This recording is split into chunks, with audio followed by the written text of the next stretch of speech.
They called her the spinster of Alder Gulch, a woman with a scarred cheek and a spirit too wild for parlor rooms. When the town auctioned her off to settle a debt, only one man bid, a terrifying, scarred mountain man. But Abigail knew something he didn't. She knew horses. The dust of Virginia City, Montana Territory, in the sweltering July of 1868, tasted like pulverized bone and broken promises. It coated the boardwalks, settled into the deep lines of the miners' faces, and choked the life out of everything it touched. Everything, that is, except Josiah Caldwell's ambition. Abigail Lawson stood on the rough-hewn planks outside the territorial magistrate's office, her hands bound tightly in front of her by a length of coarse hemp rope. It was a crude, humiliating gesture, an absolute theatrical display of dominance orchestrated by Caldwell himself. At 26, Abigail was considered an old maid by the harsh standards of the frontier. She was tall, lean as a whipcord, with hands calloused from years of gripping leather reins and a long, jagged scar that slashed across her left cheekbone, a lasting memento from a terrified Mustang she had tried to gentle when she was just 14. The townsfolk of Alder Gulch didn't look at her with pity. They looked at her with a mixture of disdain and apprehension. She didn't sew, she didn't gossip, and she certainly didn't flutter her eyelashes at the eligible bachelors. Abigail lived for the remuda. She knew the secret language of the equine soul, possessing a profound, almost supernatural ability to read the twitch of an ear, the flare of a nostril, and the shifting weight of a 1,000-pound beast. But horse sense couldn't pay off a banknote. 2 weeks prior, her father, Thomas Lawson, had been found dead by the banks of the Ruby River. The local physician, a man who spent more time at the bottom of a whiskey bottle than in medical texts, declared it a heart failure. Abigail knew better. Her father had been an expert horse breeder, raising the finest, most resilient Appaloosas in the territory horses that could run all day on sparse bunchgrass and navigate treacherous shale slopes without slipping. Caldwell, the wealthiest cattle baron in the valley, had wanted that prime grazing land and those bloodlines for years. Thomas had repeatedly refused to sell. Now, Thomas was in the ground, and Caldwell had miraculously produced a promissory note, allegedly signed by Thomas, offering the entire ranch and its livestock as collateral for a massive, unpayable debt. Judge Ezekiel Hopkins, a man whose gavel was effectively owned by Caldwell's payroll, stood on the makeshift auction block. A crowd of miners, ranch hands, and saloon girls had gathered, eager for the morning's cruel entertainment. "Hear ye! Hear ye!" Judge Hopkins bellowed, wiping sweat from his red, bulbous nose. "By order of the territorial court, the estate of the late Thomas Lawson is hereby seized to satisfy the debts owed to Mr. Josiah Caldwell. However, the debt far exceeds the value of the dirt and the beasts. The law of this territory dictates that the debtor's kin must make amends." Caldwell stepped forward, his thumbs hooked confidently into the pockets of his tailored broadcloth vest. He was a handsome man in a serpentine way, his smile never quite reaching his cold, slate-gray eyes. "I am a reasonable man, Judge," Caldwell announced to the crowd, projecting his voice. "I don't wish to see a destitute orphan woman thrown into the wilderness.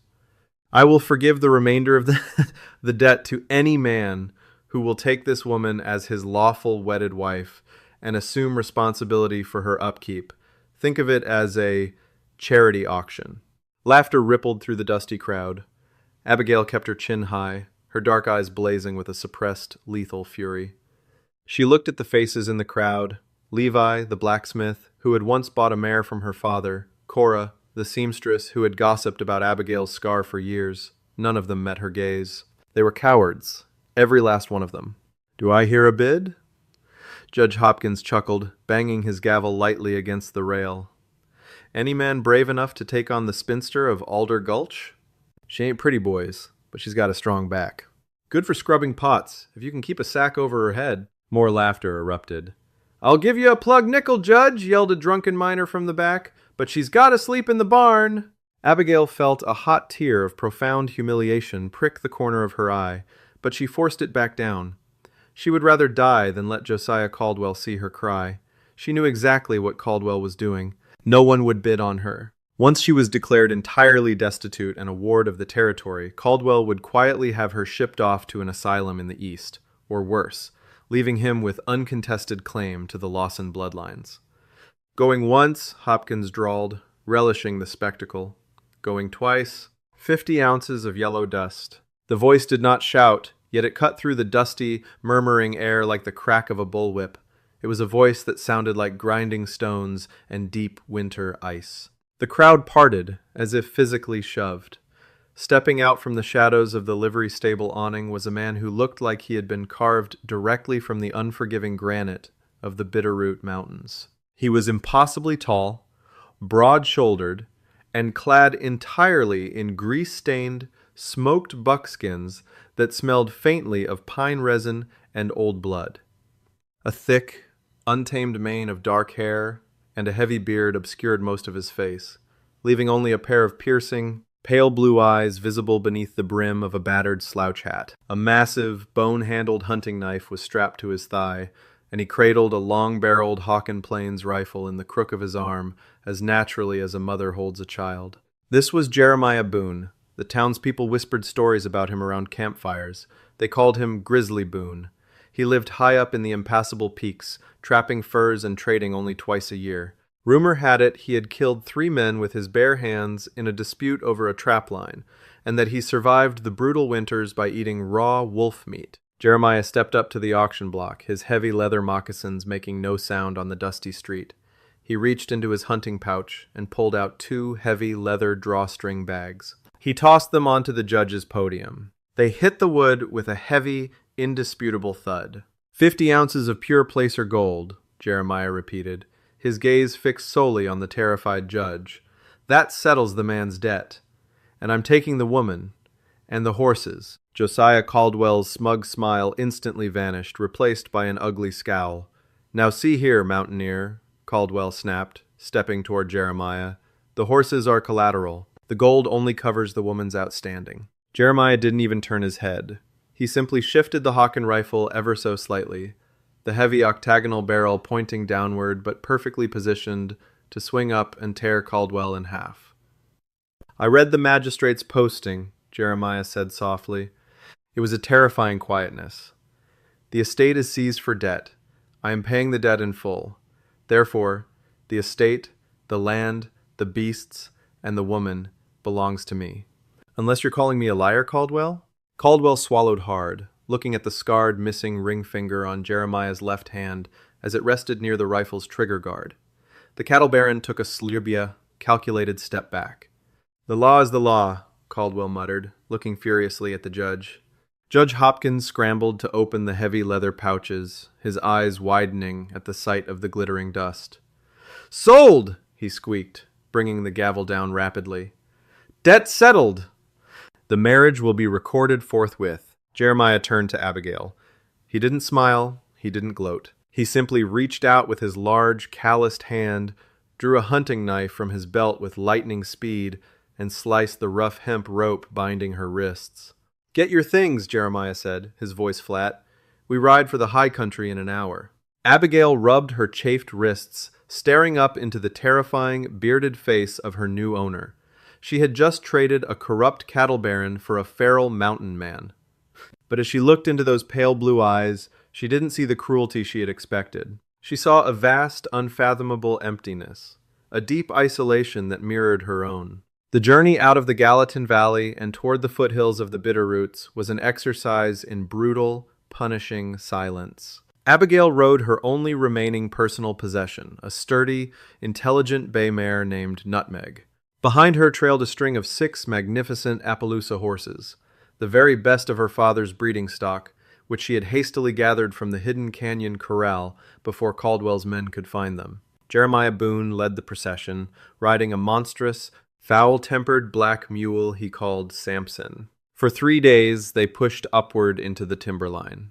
The air grew thinner, carrying the sharp, biting scent of spruce and impending snow, even in the height of summer. The terrain shifted from rolling sagebrush hills to jagged, perilous scree slopes and dense, shadowing pine forests. Abigail waited for the abuse. She waited for the mountain man to make his demands, to claim his rights as the husband who had purchased her like a sack of winter flour. She slept with a small, sharp farrier's knife hidden beneath her wool blanket, fully prepared to gut him if he crept near her fire. But Jeremiah never did. He established camp with brutal efficiency. He hunted, providing fresh venison and grouse, which he cooked silently over the smokeless fires he built. He offered her the best cuts of meat on a tin plate, never speaking more than a dozen words a day. Eat. We cross the river now. Keep the horses tight on this ridge. On the fourth afternoon, the tension between them finally broke, not with words, but with blood and dust. They were navigating a narrow, treacherous switchback along the edge of a plunging canyon when they heard it, a shrill, terrifying scream of pure equine panic. Abigail kicked Nutmeg forward, pushing past Jeremiah's massive mule. Up ahead, in a small rocky clearing bordered by a steep drop-off, a wild blue roan stallion was trapped. The beast was magnificent, 16 hands high, heavily muscled, with a coat the color of a bruised thunderhead. But he was caught. His front left hoof was wedged deep into a cruel, jagged fissure in the granite rock. In his blind panic to escape, the stallion had thrashed wildly, scraping the skin from his foreleg, white lather covering his chest as he screamed and pulled, risking snapping his own cannon bone. Jeremiah dismounted swiftly, pulling his heavy Hawken rifle from its scabbard. "He's done for," the mountain man grunted, checking the percussion cap. "Legs probably shattered, or it will be in a minute. Best to put him out of his misery before he draws a cougar down on us." He raised the rifle to his shoulder, taking aim at the space between the thrashing stallion's terrified eyes. "No!" Abigail threw herself off Nutmeg, sprinting directly into the line of fire. She stood between the enormous mountain man and the panicking wild horse. Her arms spread wide. "Move, woman," Jeremiah growled, lowering the rifle an inch, his eyes flashing with sudden, dangerous anger. "That beast is out of its mind with pain. It will trample you to pulp." "You don't know horses," Abigail shouted back, her voice echoing off the canyon walls. The scar on her cheek flushed angry red. "He isn't broken yet. Just trapped. Give me your rope. Now!" Jeremiah stared at her. For a long moment, the only sound was the wind whistling through the pines and the frantic, exhausted gasps of the trapped roan. He saw the fierce, unyielding fire in Abigail's dark eyes. With a slow, deliberate motion, he uncoiled the heavy lariat from his saddle horn and tossed it to the dirt at her feet. "Your funeral, Mrs. Boone," he muttered darkly, stepping back, keeping the rifle ready. Abigail ignored him. She picked up the rope, but instead of moving aggressively toward the horse, she dropped her shoulders. She slowed her breathing. She began to hum a low, rhythmic, vibrating tune her father had taught her, a sound that mimicked the steady, reassuring heartbeat of a mare. She approached the blue roan on an angle, never looking directly into its eyes, which a horse perceives as a predatory challenge. She moved with agonizing slowness. "Easy, boy," she murmured, her voice a soft, continuous drone. "Easy. Thunder. I know it hurts. I know you're scared." The stallion reared back as far as his trapped hoof would allow, his hooves striking the air, eyes rolling white. Jeremiah raised his rifle again, certain the woman was about to be beaten to death. But Abigail didn't flinch. She stopped, holding her ground, continuing to hum. Slowly, she extended her hand, palm down. She waited. Minutes ticked by, like hours. The stallion's frantic thrashing slowed, the whites of his eyes diminished. He was exhausted, shivering violently in the cool mountain air. Abigail took another step, then another, until she was close enough to feel the heat radiating from the massive animal. She gently laid her hand on his muscular neck. The horse flinched violently, but Abigail maintained the steady, reassuring pressure, sliding her hand up to his withers, finding the exact pressure points that triggered release in the equine nervous system. With her other hand, she deftly fashioned a simple hackamore out of the lariat, slipping it over the horse's nose and behind its ears with the speed of a striking snake. "Hold steady," she whispered. She dropped to her knees right beside the trapped, deadly hooves. Jeremiah held his breath. One kick would take her head clean off. Abigail inspected the fissure. The hoof wasn't broken. It was wedged by a sharp piece of loose shale. Using the handle of her hidden farrier's knife, she wedged it against the rock and hammered it with a loose stone. With a sharp crack, the shale splintered. "Back!" Abigail commanded sharply, pulling the hackamore rope. The blue roan stumbled backward, its hoof pulling free from the crevice. The horse let out a massive, shuddering breath, standing on 3 legs, favoring the scraped limb. It looked down at the tiny, scarred woman holding its lead rope. It didn't bolt, it didn't attack, it simply lowered its massive head and nudged her shoulder. Abigail turned to look at Jeremiah. She was covered in dust and horse lather, breathing heavily, but her eyes were triumphant. Jeremiah slowly lowered his rifle. He had spent his entire life in the wilderness. He knew the violence of nature, the uncompromising brutality of survival. He had never, in his 38 years, seen someone conquer a wild, terrified beast using nothing but patience and empathy. He walked over to her, his heavy boots crunching on the stone. He looked at the horse, then down at Abigail. He reached out, and for a terrifying second, Abigail thought he was going to strike her. Instead, his rough, calloused fingers gently brushed a streak of dirt from her scarred cheek. "I bought a bride to satisfy the homesteading requirements down in the valley," Jeremiah said quietly, his voice devoid of its usual harsh gravel. "I thought I was buying a housekeeper. It seems I bought a witch." "I am a horseman, Mr. Boone," Abigail said proudly, holding the lead rope tight. "The best in this territory." Jeremiah looked at the string of fine Appaloosas, then at the wild roan she had just claimed, and finally back to her. The corner of his mouth twitched upward beneath his thick beard. It was the closest thing to a smile she had seen from him. "I believe you are, Abigail. Come on. The cabin is just over the ridge." Jeremiah's cabin sat in a secluded, emerald valley completely hidden from the lower plains. A crystal-clear creek fed by snowmelt wound through rich, knee-high meadow grass, flanked by towering walls of granite and thick stands of lodgepole pine. The cabin itself was a marvel of frontier engineering. Thick, interlocking logs chinked with clay, heavy wooden shutters to keep out winter storms and hungry bears, and a massive stone hearth that radiated warmth. Over the next month, a strange, beautiful rhythm developed between the mountain man and the outcast bride. Abigail didn't scrub floors or darn socks all day. Instead, Jeremiah helped her fell timber to construct a massive, sturdy corral in the meadow. She took over the management of the livestock. She treated the blue roan, whom she named Brimstone, poulticing his leg with pine pitch and yarrow until he was sound. She began gentling the Appaloosas, training them to saddle not through the traditional, brutal breaking methods of tying them to a post and beating them into submission, but through pressure, release, and profound mutual respect. Jeremiah, the solitary predator of the mountains, found himself captivated. He would return from checking his trap lines or hunting elk, lean against the top rail of the corral, and watch her work. He watched the way her scarred face softened when she spoke to the horses. He watched the confident, fluid way she moved, completely fearless among the massive animals. In the evenings, sitting by the fire, the silence between them was no longer oppressive. It was comfortable. The walls they had built around themselves out of necessity were slowly crumbling. One evening, as Abigail sat by the hearth oiling a bridle, Jeremiah walked over and dropped something in her lap. She picked it up. It was a beautiful, intricately carved hair comb, fashioned from smooth, polished elk antler. "Your hair is always in your face when you work the roan," Jeremiah muttered, suddenly looking very interested in the fire. Abigail stared at the comb, her fingers tracing the delicate etchings of mountain columbines he had carved into the bone. A lump formed in her throat.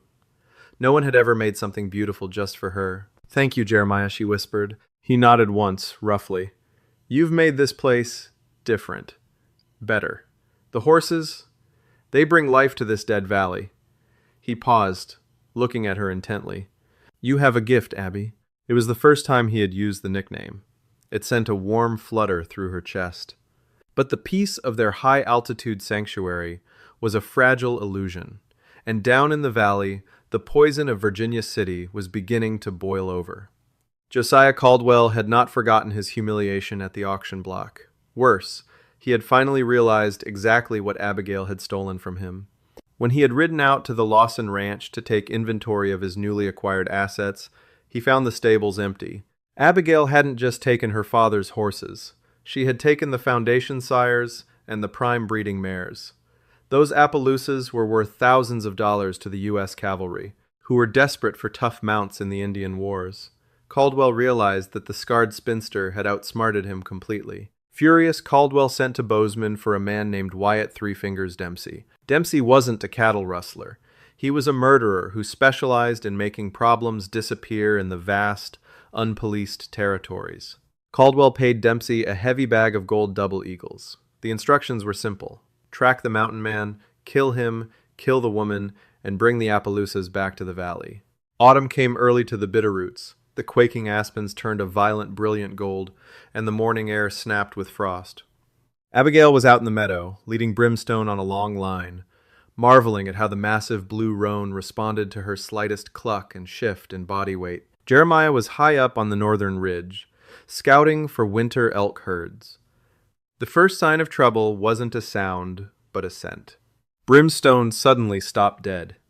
His ears pricked sharply forward, swiveling like radar dishes toward the narrow southern pass that led down to the valley. The horse flared his nostrils, inhaling deeply, and let out a low, nervous snort. He began to prance, pulling at the lead line. Abigail frowned. She closed her eyes and inhaled. The wind was blowing up from the valley. Beneath the scent of pine needles and damp earth, she caught it. Wood smoke, but not sweet pine smoke. It was the acrid, harsh smell of green wood burning a careless fire.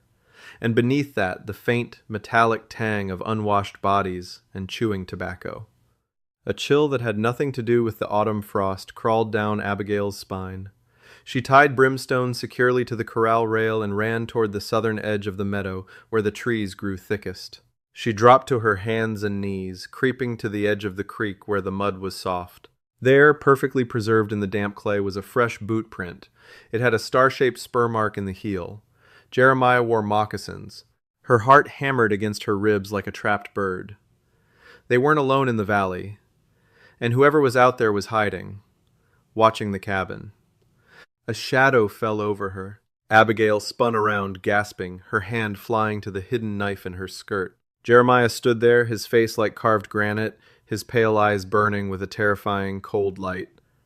He had his Hawken rifle in one hand, and in the other he held a dead, half-smoked cigar he had found crushed into the moss. "Get to the cabin, Abby," Jeremiah whispered, his voice deadly and quiet. "Bar the heavy shutters. Do not come out, no matter what you hear." "Jeremiah, what is it?" she asked, her voice trembling. "How many?" "I cut the tracks of 5 men coming up the pass," he said, checking the percussion cap on his rifle. "They spread out in the timber. They aren't hunters. They're moving like wolves. Caldwell sent them for the horses. And for you." "I won't leave you out here alone," Abigail insisted, gripping his heavy leather sleeve. "I can shoot. Give me a pistol." Jeremiah looked down at her. He reached out and cupped her scarred cheek, his rough thumb brushing the skin with surprising tenderness. "You gentled the horses, Abby," he said softly. "But some things in this world can't be gentled. They just need to be killed." He turned and melted into the dense pine forest, without making a single sound, leaving Abigail alone as the first dark clouds of a coming storm rolled violently over the jagged mountain peaks.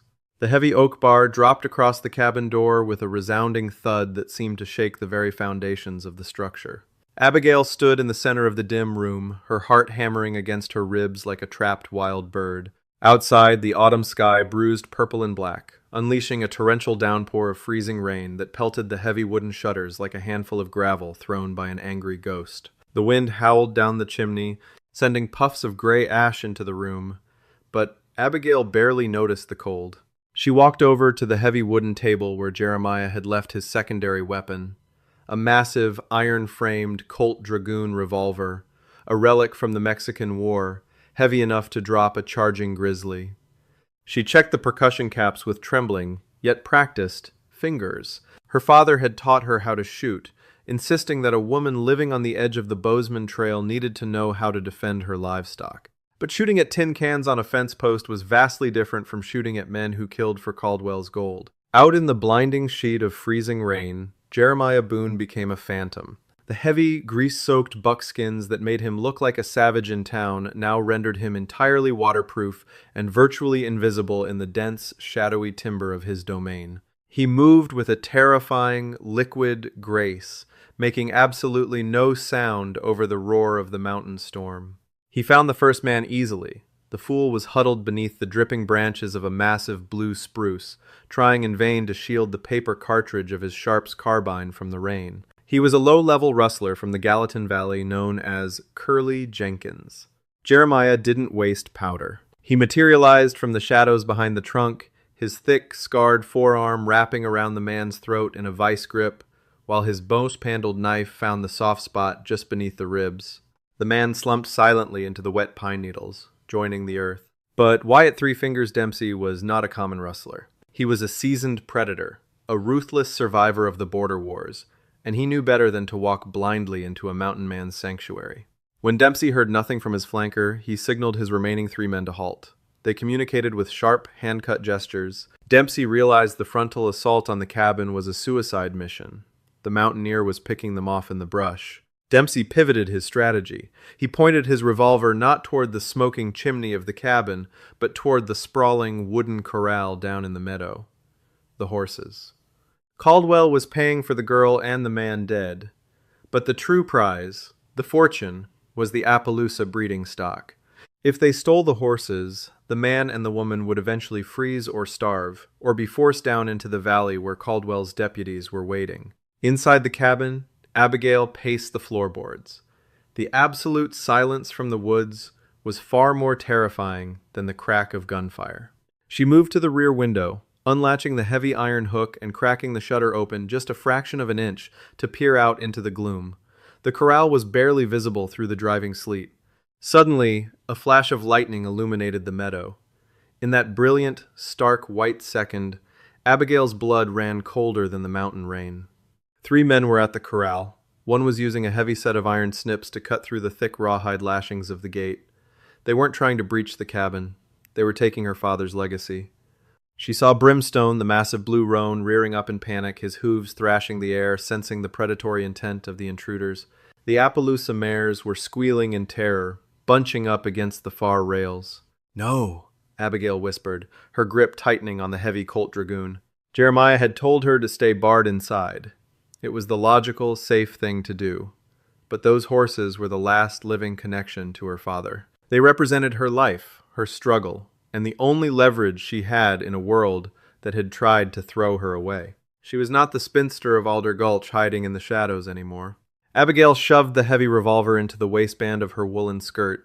She didn't use the front door. It would make too much noise. Instead, she slipped through the narrow gap of the back window, dropping softly into the freezing mud behind the woodshed. The rain instantly soaked through her clothes, chilling her to the bone, but the adrenaline pumping fiercely through her veins kept her moving.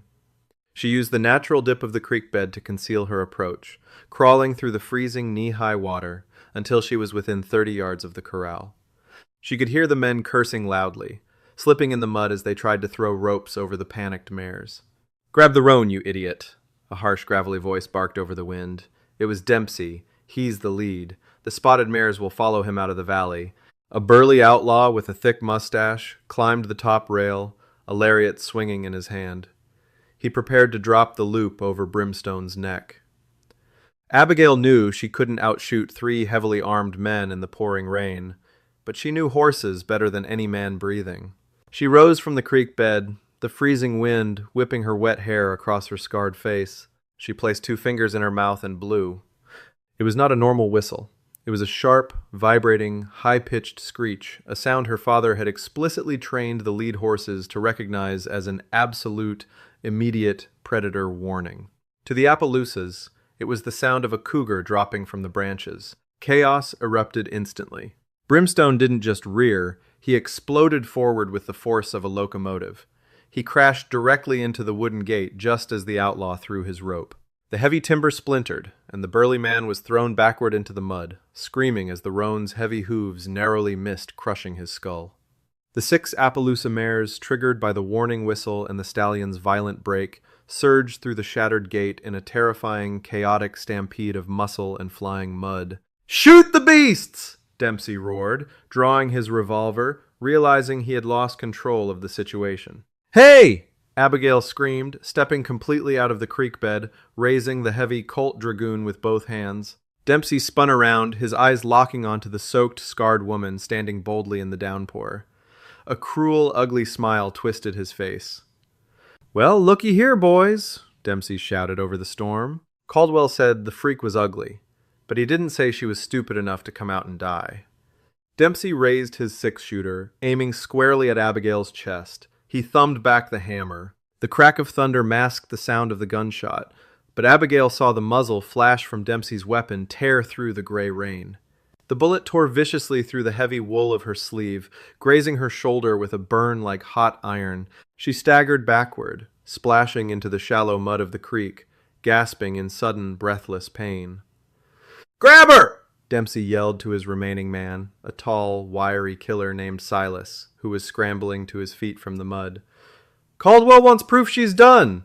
Abigail scrambled backward, her hands slick with freezing rain and her own warm blood. She raised the heavy Colt, trying to steady the iron sights, but the gun was incredibly heavy, and her left arm was screaming in agony. Silas charged toward her, splashing through the creek, a long, curved hunting knife drawn and glinting in the dim light. Suddenly, a massive, dark shadow detached itself from the tree line. Jeremiah Boone did not yell. He did not issue a warning. He simply crashed into Silas with the unstoppable, brutal force of a falling redwood. The two men rolled into the freezing creek water. Silas managed to slash upward with his knife, tearing a gash across Jeremiah's ribs, but the mountain man didn't even flinch. With a sickening crunch that echoed loudly over the rain, Jeremiah drove his heavy knee downward, instantly incapacitating the rustler. Dempsey, realizing the terrifying legends of the mountain man were entirely true, panicked. He turned his weapon away from Abigail and fired twice at Jeremiah. The bullet skipped violently off the rocks in the creek bed, throwing shards of stone into the air. Jeremiah rose from the water, his eyes burning with a primal, lethal fury. He didn't bother raising his hawk and rifle. The powder was likely wet from the river tackle.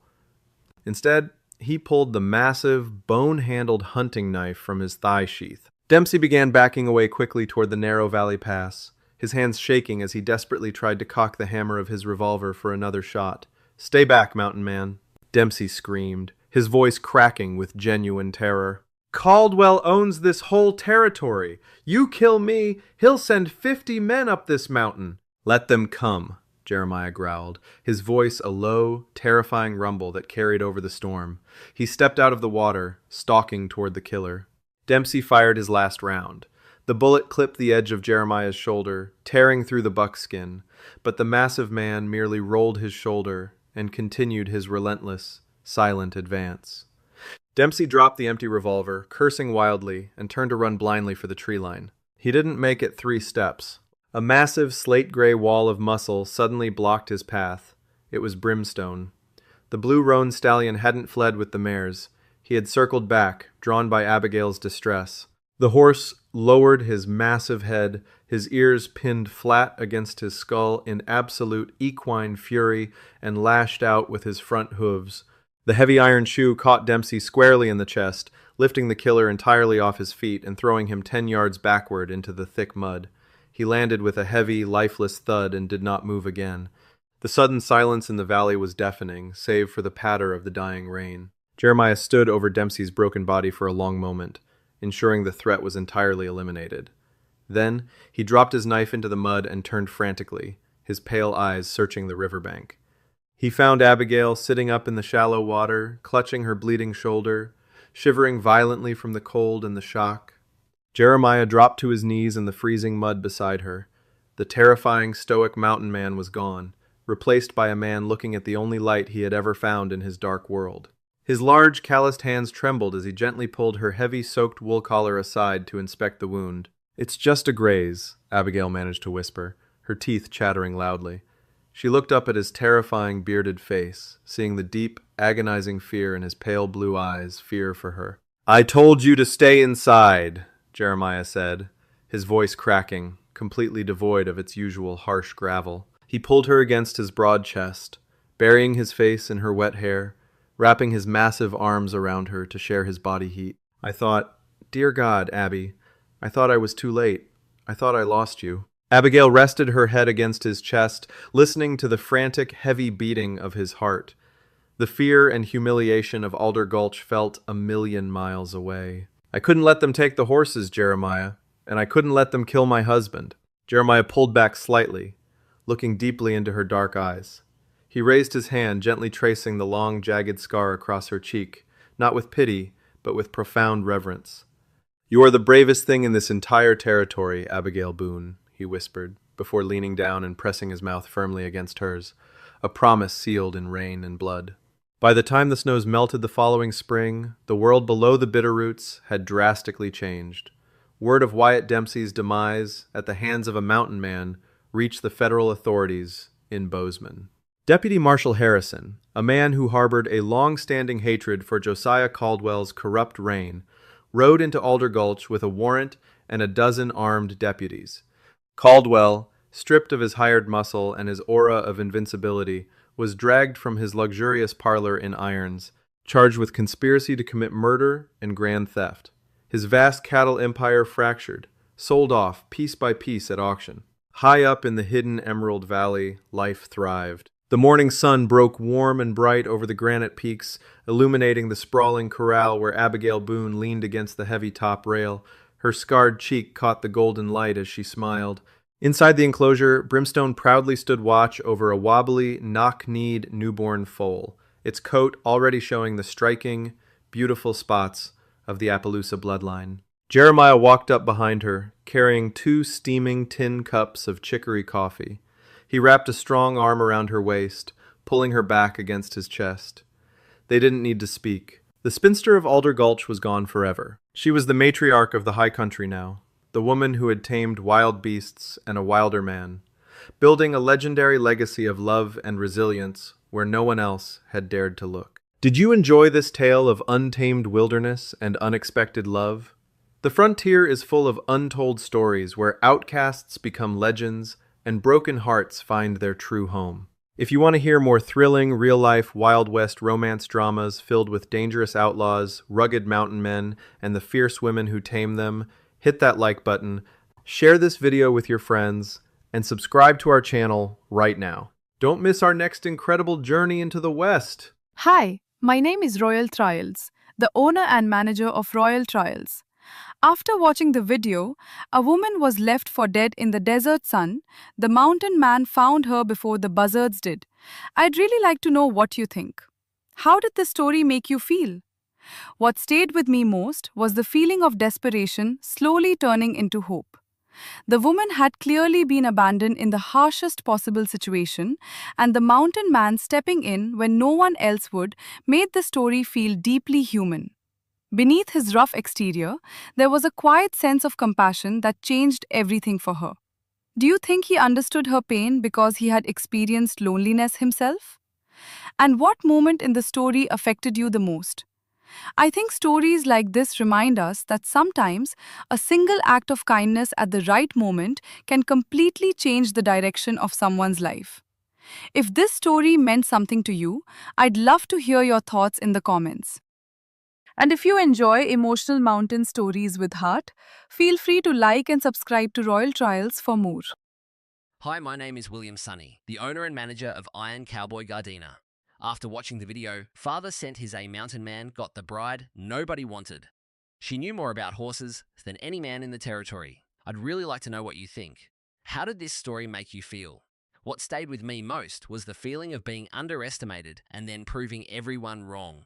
Abigail was judged by her appearance, her scar, and the expectations of the people around her, yet she carried a remarkable gift and strength that few could see. Watching her earn respect through patience, skill, and intelligence made this story both inspiring and heartfelt. One lesson I took away is that people often have talents and qualities that aren't obvious at first glance.